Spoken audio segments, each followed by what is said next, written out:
Ready, last ready, a start. In the case of Anand Prasad Agrawal versus Tarkeswar Prasad reported in 2001 5 SCC 568, it was held by this court that it would not be appropriate for any court to hold a mini trial at the stage of grant of temporary injunction.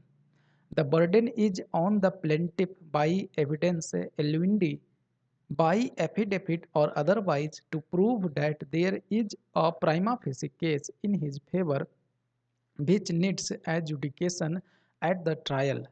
The existence of the prima facie right and infraction of the enjoyment of his property or the right is a condition precedent for the grant of temporary injunction. Prima facie case is not to be confused with prima facie title, which has to be established on evidence at the trial. Only prima facie case is a substantial question raised bona fide which needs investigation and a decision on merits. Satisfaction that there is a prima facie case by itself is not sufficient to grant injunction. The court further has to satisfy that non interference by the court would result in irreparable injury to the party seeking relief and that there is no other remedy available to the party except one to grant injunction and he needs protection from the consequences of apprehended injury or dispossession. Irreparable injury, however, does not mean that there must be no physical possibility of repairing the injury, but means only that the injury must be a material one, namely one that cannot be adequately compensated by way of damages. The third condition also is that the balance of convenience must be in favor of granting injunction. The court, while granting or refusing to grant injunction, should exercise sound judicial discretion to find the amount of substantial mischief or injury which is likely to be caused to the parties if the injunction is refused and compare it with that which is likely to be caused to the other side if the injunction is granted. If on weighing competing possibilities or probabilities of likelihood of injury and if the court considers that pending the suit the subject matter should be maintained in a status quo, an injunction would be issued. Thus, the court has to exercise its sound judicial discretion in granting or refusing the relief of ad interim injunction pending the suit. The wrong finding should stem out on a complete misreading of evidence or it should be based only on conjectures and surmises. Safest approach on perversity is the classic approach on the reasonable man's interference on the facts.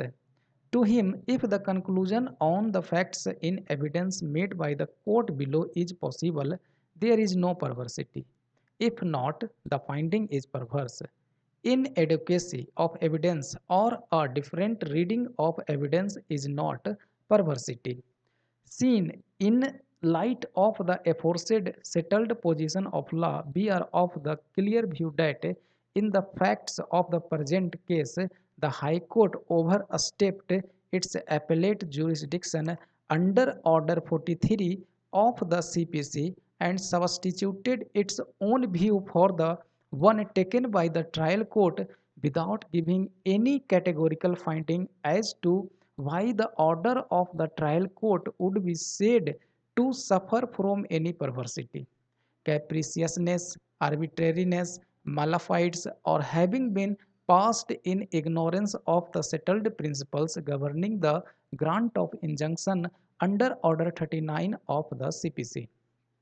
It appears from a reading of the impugned order that what weighed with the High Court in setting aside the order of the trial court was the existence of pending litigations between the contesting parties and the alleged misuse of political power by the plaintiffs in creating hurdles for the defendants in the exercise of their lawful rights.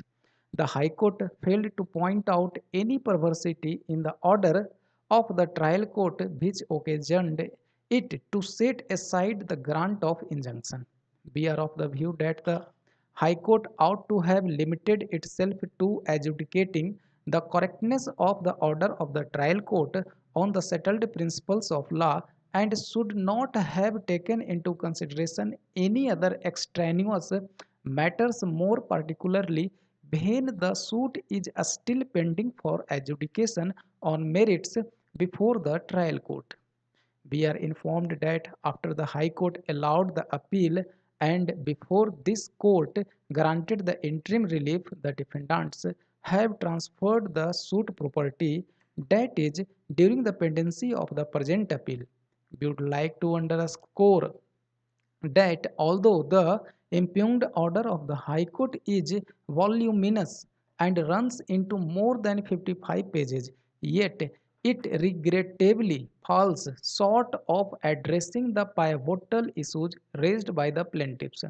While the High Court has observed that the order of the trial court has virtually decided the suit in favor of the plaintiffs, a reading of the impugned order indicates other way round that it is indeed the order of the High Court which seems to have accepted the entire defense put forward by the defendants as the gospel truth without assigning any cogent reasons for not accepting the prima facie case put up by the plaintiffs.